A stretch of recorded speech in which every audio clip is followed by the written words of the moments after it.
Euzubillahimineşşeytanirracim. Bismillahirrahmanirrahim. Elhamdülillahi Rabbil alemin. Vessalatu vesselamu ala Resulillahil emin. Ve ala alihi tahirin el ma'sumin. Ve la'anu daim ala a'daihim ecma'in minel ana ila yevmiddin. Rabbi şrah li sadri ve yessir li emri ve hlul ukdeten min lisani yefkahu kavli. Mübarek Ramazan ayıdır. Allah-u Teala'nın məğfirət, bağışlanma ayıdır. Və bu ayda hər birimiz mümkün qədər ilahi süfrədən, ilahi ziyafətdən faydalanmalıyıq. Çünki hamımız, hər birimiz Allah qonaqlarıyıq. O ki, Peyğəmbər əleyhissalam xütbə-i Şəbaniyədə buyurdu: "Du'itun fihi ila ziyafətillah." Sizlər ilahi ziyafətə dəvət olunubsuz. Və bu ilahi ziyafətdə dünya ziyafətlərindən fərqlidir. Həm formatı fərqlidir, həm mükafatı fərqlidir. Dünya ziyafətlərindən fərqli cəhət budur ki, burada ötüb keçən dünyanın maddi ləzzətləri süfrəyə qoyulmur. Əksinə, əbədi və qalıcı olan, həqiqi dərdə dəyən nemətlər təklif olunur. İkincisi isə insana verilən mükafat dünyanın mükafatları ilə ölçülmür. Dünyanın ən ali məsələsi şəhadətdirsə, Allah yolunda şəhid olmaqdırsa, bir çox əməllər qeyd olunub hədislərdə ki, şəhidliyin savabını Allah verir. Biri də mübarək Ramazan ayında sübh və iftar vaxtında İnna ənzəlnahu fi leylətil qədr, yəni Qədr surəsinin oxumağı çox tövsiyə olunur. Həzrəti İmam Səccad əleyhissalam buyurur ki, "Mən qərəə İnna ənzəlnahu fi leylətil qədr ində futurihi və ində sahurihi kənə fīmə beynəhuma kəl mütəşəhhid bidəmihi fi səbilillahi Teala." İmam Səccad əleyhissalam buyurur ki, hər kim iftarda və sahurda sübh İnna ənzəlnahu fi leylətil qədr surəsini oxuyarsa, Allah-u Teala bu ikisinin arasında olan keçən zamanı onun üçün Allah yolunda qanına bulaşmış şəhidin savabını verər. Əlbəttə qeyd elədiyimiz kimi bu şəhidliyin, yəni vətən yolunda, din yolunda şəhid olan şəhidlərin məqamın əskiltmir. Əksinə, ilahi ziyafətin bərəkətindəndir, ilahi ziyafətin dəyərindəndir ki, Allah-u Teala insanlara belə ali mükafatlar təklif edir. Ona görə mümkün qədər bu süfrədən faydalanmalıyıq, bu aydan faydalanmalıyıq və əgər bir adam əzbərdən bilmirsə, telefondan, kağız üzərindən baxıb oxuya da bilər. Önəmli olan işlərin Allah rızasına görülməsidir. Və çalışmalıyıq ki, bu mübarək Ramazan ayında bacardığımız qədər bir-birimizi zəhmətə salmayaq, bir-birimizi əziyyətə salmayaq. Düzdür, hədislərdə qeyd olunub ki, insanın birinci namaz qılıb sonra iftar eləməsi müstəhəbdir. Məsum imamlardan nəql olunur ki, insanın oruclu halda məğrib namazın, şam namazını qılıb iftar eləməsi bəyəniləndir. Amma bu vacib deyil. Ola bilər insan məsələn ac ola bilər və yaxud da bir yığıncaqdır, bir iftar açdıdır, orada bir neçə dənə oruç tutan var. Hər kəsənin bir formada dözümü var, hərənin bir orqanizmi var. Ola bilər kimsə yemə acıbdır, kimsə susayıbdır. Onu mən indi iftar verirəm, hökm eləyirəm ki, gəlin bir yerdə cəmaatı namazı qılaq, bunun savabı daha çoxdur, belə eləmək olmaz. İndi bir dənə xurma iftar verirəmsə, o demək deyil ki, bir adamı zorla mən namaz qıldıraram. Bəli, kim istəyər durar namazını qılar, bu ayrı şeydir. Kim də istəyər qoşular, ayrı şeydir. Amma ev yiyəsinin təklif eləməsi və yaxud da kiminsə kənar bir adamın təklif eləməsi ki, birinci gəlin namazımızı qılaq, ondan sonra iftar eləyək, bu gərək olmasın. Çünki başqasını zəhmətə salmaq olmaz. Dediyim kimi, savabı böyüdür. Amma ola bilər ki, bir insan susuzdur, acdır və yaxud da hər hansısa bir problemi var, o birinci yemək süfrəsindən faydalanıb orucunu açmaq istəyir. Buna görə bu məsələləri nəzərdə saxlamalıyıq. Amma o ki, İmam Zaman əleyhissalam barəsində danışırdıq və qeyd elədik ki, bu bizim əqidəmizdir. Biz gərək bu barədə kamil məlumatlarımız olsun, öz zəmanə imamımızı tanıyaq. Məqsədimiz təfriqə salmaq, ixtilaf yaratmaq deyil. Əksinə, öz əqidəmizi möhkəmləndirməkdir. Çünki neçə şey var insan ondan sorğu-sual olunacaq, biri də imamındandır. İnsanı ki qəbrə qoyurlar, qəbrə qoyanda təlqin müstəhəbdə oxunsun. Təlqin oxunanda orada deyirlər ki, İza ətakəl mələkanəl müqərrəban rəsuleyni min indillahi təbarəkə və təala və səələkə ən rəbbikə və ən nəbiyyikə və ən dinikə və ən kitabikə və ən əimmətik və la təxaf və la təhzən və qul fi cavabihima. Ki, Allah dərgahında müqərrəb mələk gələcək və səndən sorğu-sual eləyəcəklər. Rəbbin kimdir, Peyğəmbərin kimdir, qiblün haradır, kitabın nədir, dinin nədir və imamın kimdir. Qorxma və kədərlənmə, onun cavabında denən ki, Allah mənim Rəbbimdir, Quran kitabımdır, İslam dinimdir, Muhammed Peyğəmbərimdir sallallahu aleyhi və səlləm. Ali ibn Əbi Talib və bir sayırsan ki, və onun övladları mənim imamımdır. Yəni bir şey ki, qəbirdə soruşulacaq, o çətin anda hamı insanı tərk eləyib gedəndə bu sorğu-sual olunacaq. Ona görə yeri var biz bu məsələləri gərək öyrənək və dərindən biliklərimizi, məlumatlarımızı zənginləşdirək. Həmçinin Quran-ı Kərimdə də İsra surəsi 71-ci ayədə oxuyuruq ki, "Yevmə nəd'u kullə unasin bi imamihim." Qiyamət günü hər kəs öz imamı ilə məhşərə gələcək. Bu da bir məsələdir. Və lap əvvəldə də bir hədis oxumuşdum Peyğəmbərdən ki, "Mən matə və ləm yərif imamı zəmanih matə mitətən cahiliyyə." Kim zamanə imamın, dövrünün imamını tanımayıb ölsə, cahiliyyət dövründə ölmüş şəxs kimidir. Cahiliyyət dövrü Peyğəmbərin əvvəlki dövr hesab olunur. İmam Zaman əleyhissalam mövzusunda qeyd elədi ki, bütün dinlərin və İslam məzhəblərinin ixtilafı yoxdur. Hamı deyir ki, bir nəfər xilaskar dünyaya gələcək. Hamı deyir Peyğəmbər ailəsindən olacaq, amma kimliyi ixtilaflıdır. Mövzuda ixtilaf yoxdur, amma kimliyində ixtilaf var. Amma bizim əqidəmizə görə İmam Zaman əleyhissalam İmam Əli və xanım Fatimə Zəhranın izdivacından dünyaya gələn İmam Hüseyn əleyhissalamın nəslindən olacaq. İmam Hüseyn əleyhissalamın nəslinin 9-cu övladıdır. Və bu barədə çoxlu bizim dəlillərimiz var ki, qeyd elədim, bizə ehtiyac yoxdur. Burada elhamdülillah şəkkimiz yoxdur. Sadəcə məlumatı dəqiqləşdirirəm ki, bəzi müsəlmanlar deyir ki, İmam Həsən əleyhissalamın nəslindən olacaq, amma yox. İmam Zaman əleyhissalam, İmam Hüseyn əleyhissalamın nəslindən dünyaya gələcək. Və yadınızda olsa biz İmam Muhammed Baqir əleyhissalam danışandan İmam Baqir əleyhissalam barədə danışanda qeyd eləmişdik ki, İmam Baqir əleyhissalamın anası İmam Həsən əleyhissalamın qızı idi. Yəni elə əslində imamət İmam Baqirdən sonra elə həm babaları İmam Həsəndir, həm İmam Hüseyn əleyhissalamdır.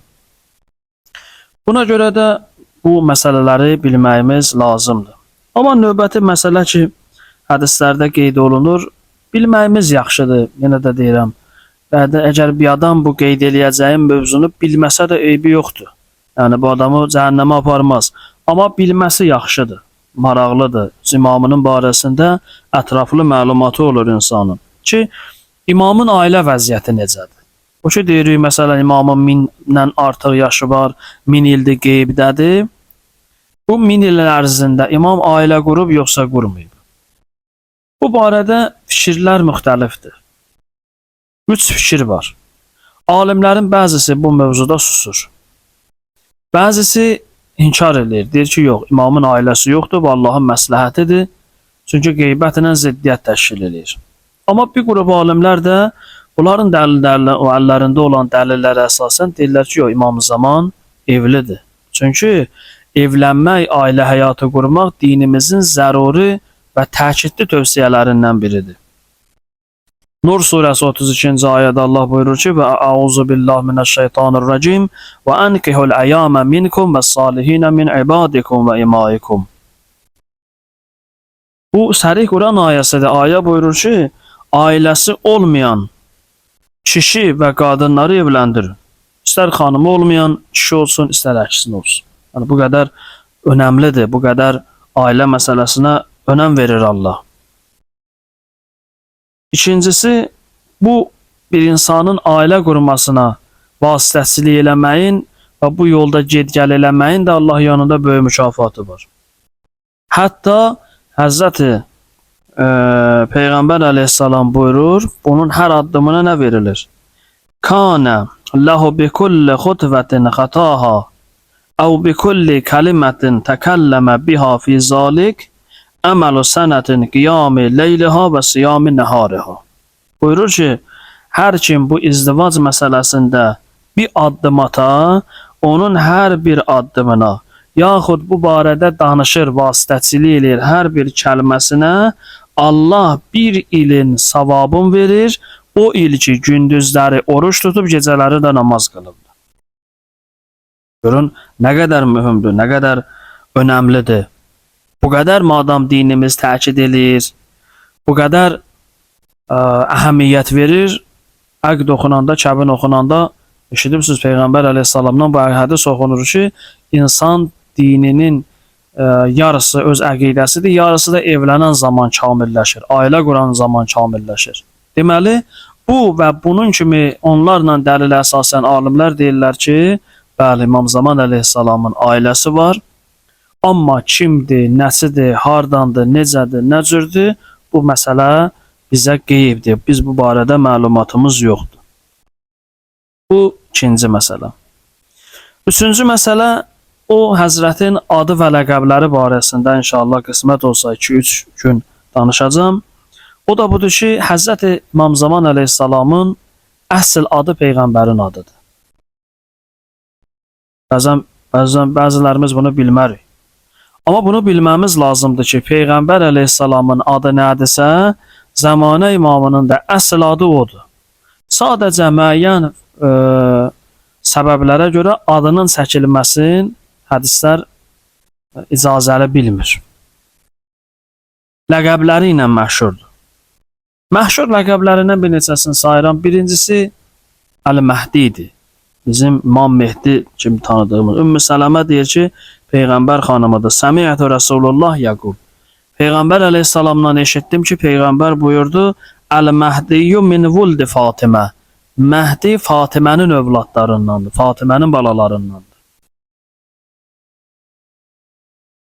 Bəzi hədislərdə gəlib Əhməd ləqəbi, bəzisində Əbdullah, bəzisində Höccət, Həzrəti Höccət deyirlər.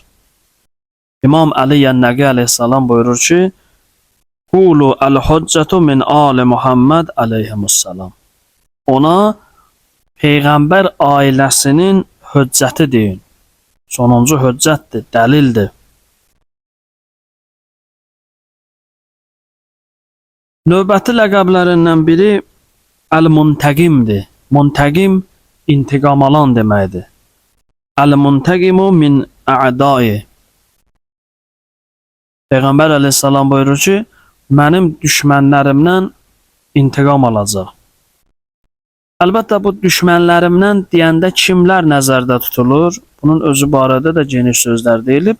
Amma elə ümumi qəbul olunan rəylərdən biri budur ki, dünyanın axırına qədər, sonuna qədər, qiyamətə qədər hər kim Peyğəmbərin, Allahın Peyğəmbər vasitəsi ilə göndərdiyi haqq, həqiqət ayələri ilə mübarizə aparırsa elə Peyğəmbərin düşmənidir. Hökmdür elə bu, məsələn, hər hansısa bir ölünü qəbirdən çıxarda cəzalandırır. Qiyamət gününə qədər hər kim Peyğəmbəri, məsələn, bugün Peyğəmbər aramızda yoxdur, imamı biz adı gözlə görüb tanımırıq.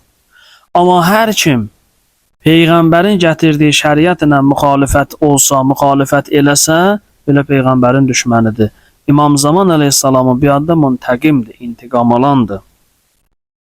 O gələcək şəriətə zülm eləyənlərdən intiqam alacaq. Allah dininə zülm eləyənlərdən intiqam alacaq. Növbəti ləqəblərindən biri də ki, elə ürəyüzdə əleyhissalam desöz belə yəni bəs eləyir, kifayətdir. Əs-Sahibəz-Zamandır. Salamullahi əleyh. Peyğəmbər əleyhissalam imamları tanıtdıranda buyurdu ki, əvvəluhum əmirul müminin Əli ibn Əbi Talib və axiruhum Sahibüz-Zaman. Məndən sonraki imamlar olacaq. Bunların əvvəli Əli ibn Əbi Talib əleyhissalamdır, axırıncısı isə Sahibəz-Zamandır. Çox mühümdür. Biz bunları bilməliyik və bunların hər birinin barəsində düşünməliyik ki, niyə Məhdi deyilir. Məhdi hidayət eləyən öndərdir, rəhbərdir. Ya niyə Hüccət deyilir, niyə Əhməd deyilir, niyə Abdullah deyilir, niyə Muntəqim deyilir, niyə Sahib-i Zaman deyilir? Həzrətin ləqəblərindən biri qərimdir, qərim. Qərim tələbkardır, Allah hökmlərinin icrasında tələbkardır. Yəni belə deyil ki, İmam Zaman əleyhissalam elə bizim kimi yola versin, desin ki, inşallah yaxşı olacaq, narahat olma. Nə bacarırsan elə, narahat olma, inşallah yaxşı olacaq. Yox, İmam Zaman əleyhissalam şəriət hökmlərinin, cəddinin gətirdiyi dinin icrasında tələbkardır. Tələbkarlıq, nauzubillah, zülm eləmək deyil. Tələbkarlıq, işin doğru düzgün yerinə yetirilməsinə ciddi nəzarətdir. Tərəfin işinə məsuliyyətli yanaşmasıdır. İndi biz tələbkar deyəndə adətən zehnimizdə belə bir qəddar, qorxunc adam formalaşır. Yox, tələbkar işində məsuliyyətli adamdır. İmam Zaman əleyhissalam işində məsuliyyətlidir. Deməli, biz ki onun tərəfdarları və şiyələri, biz də gərək işlərimizdə zamana imamımıza uyğun formada tələbkar olaq və məsuliyyətli olaq. Həzrətin ləqəblərindən biri Seyyiddir, ağadır. Seyyid Həzrətin ləqəblərindən biridir. Başqa bir ləqəbi Tahirdir, pak, təmiz, kimsənin nöqsan tapa bilməyəcəyi bir zat.